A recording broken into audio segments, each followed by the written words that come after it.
Post variable पर इस spoken tutorial में आपका स्वागत है। यहाँ मैं उसी तरह के कोड का उपयोग करने जा रहा हूँ जैसे कि get.php पेज के रूप में, उसी तरह से जैसे कि मैंने गेट वेरिएबल ट्यूटोरियल में किया। यदि आपने यह पहले से नहीं देखा है तो कृपया देखिए और फिर इस ट्यूटोरियल को देखें। आप इन सभी कोड्स के बारे में जानने में सक्षम होंगे। यदि आप इन कोड्स के बारे में पहले से ही जानते हैं तथा आपने गेट ट्यूटोरियल नहीं देखा तो भी हमसे जुड़ने के लिए आपका स्वागत है। मुझे पहले की तरह गेट के साथ मेरा पेज मिल गया है। मुझे post.php नामक एक नई फाइल मिल गई है। वास्तव में जो मैं करना चाहता हूँ वह है इसे बदलना और इसे पोस्ट वेरिएबल के रूप में पोस्ट करना। साधारणतः और तार्किक रूप से मैं केवल इसके साथ जाऊंगा और इसे पोस्ट में बदलूंगा और यहाँ हम गेट के बदले पोस्ट कहेंगे और यह काम करेगा।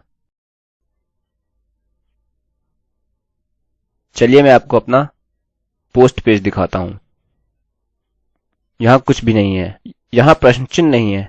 चलिए मैं एलेक्स टाइप करता हूँ और यहाँ क्लिक करता हूँ, लेकिन कुछ भी सामने नहीं आया है। इसलिए याद रखिए, यदि आप अन्य फाइल पर काम कर रहे हैं तो आपको एक्शन बदलने की जरूरत है। चलिए इसे रिफ्रेश करें। मैं एलेक्स देख सकता हूँ। चलिए मैं यहाँ क्लिक करता हूँ और यह हेलो एलेक्स है। आगे हम post.php फॉन्ट में हैं और यहाँ कोई भी प्रश्न चिन्ह नहीं है। कुछ लिया गया है, यह पोस्ट वेरिएबल के अंदर संग्रहित किया गया है, लेकिन यह 2 यूजर को नहीं दिखा रहा है।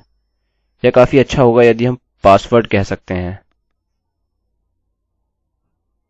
चलिए इसे पासवर्ड कहते हैं।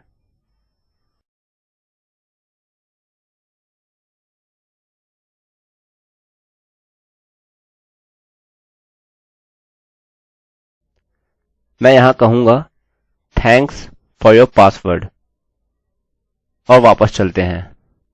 और अब जैसा कि आपने देखा यह पासवर्ड की जगह है, अतः मैं मेरे पासवर्ड के रूप में 123 टाइप करूँगा और मैं यहाँ क्लिक करूँगा। यह कहता है थैंक्स फॉर योर पासवर्ड। यह संग्रहित हो गया है, अतः इसका उपयोग किया जा सकता है। मैं इसका उपयोग कर सकता हूँ यदि मैं चाहूँ। मैं थोड़ा इसको बदल देता हूँ तो यह अधिक समझ में आता है। चलिए रिफ्रेश करें और रीसेंड 123 और यहाँ क्लिक करें और यह नहीं दिख रहा है। इसलिए आपको इन चीजों की जांच करनी होगी। यह गलतियां करने के लिए आसान है। चलिए मैं 123 टाइप करता हूँ। चलिए मैं यहाँ क्लिक करता हूँ और यह कहता है थैंक्स फॉर योर पासवर्ड और इसने मुझे मेरा पासवर्ड दिया है। यह प्रमाणित करता है कि यह सभी ओर किया गया है और पोस्ट वेरिएबल में संग्रहित किया गया है, लेकिन यह यूजर को नहीं दिखाया गया है, जो समझ बन सकता था, क्योंकि वहां इनको ब्लॉक के रूप में रखने से कोई मतलब नहीं होगा। वे किसी भी तरह से पठनीय नहीं है और यहाँ वहां इसको रखने से कोई मतलब नहीं है, क्योंकि लोग आपके पासवर्ड को पढ़ सकते हैं। लोग आपके इंटरनेट विवरण को भी आसानी से देख सकते हैं और देखें आपने अपना पासवर्ड टाइप कर दिया है, लेकिन हो सकता है इससे लोग आपके अकाउंट का उपयोग कर सकते हैं। अतः आप इस पोस्ट को देख सकते हैं। इनका उपयोग फंक्शंस के लिए किया जाता है, साथ ही मात्रा जो कि इसके माध्यम से भेजी जा सकती हैं। अतः यदि उदाहरण स्वरूप मेरा पासवर्ड वास्तव में लंबा था, मानिए कि 100 अक्षरों से अधिक, यह अभी भी स्वीकार किया जाएगा। लेकिन गेट वेरिएबल में आपके पास 100 अक्षरों की सीमा है, अतः पोस्ट इस प्रकार उपयोगी है।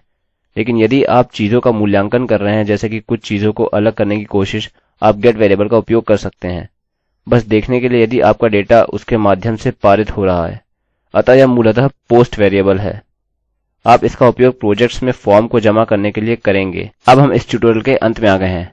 यह स्क्रिप्ट देवेंद्र कैरवान द्वारा अनुवादित है। मैं रवि कुमार IIT बॉम्बे की ओर से अब आपसे विदा लेता हूँ। धन्यवाद।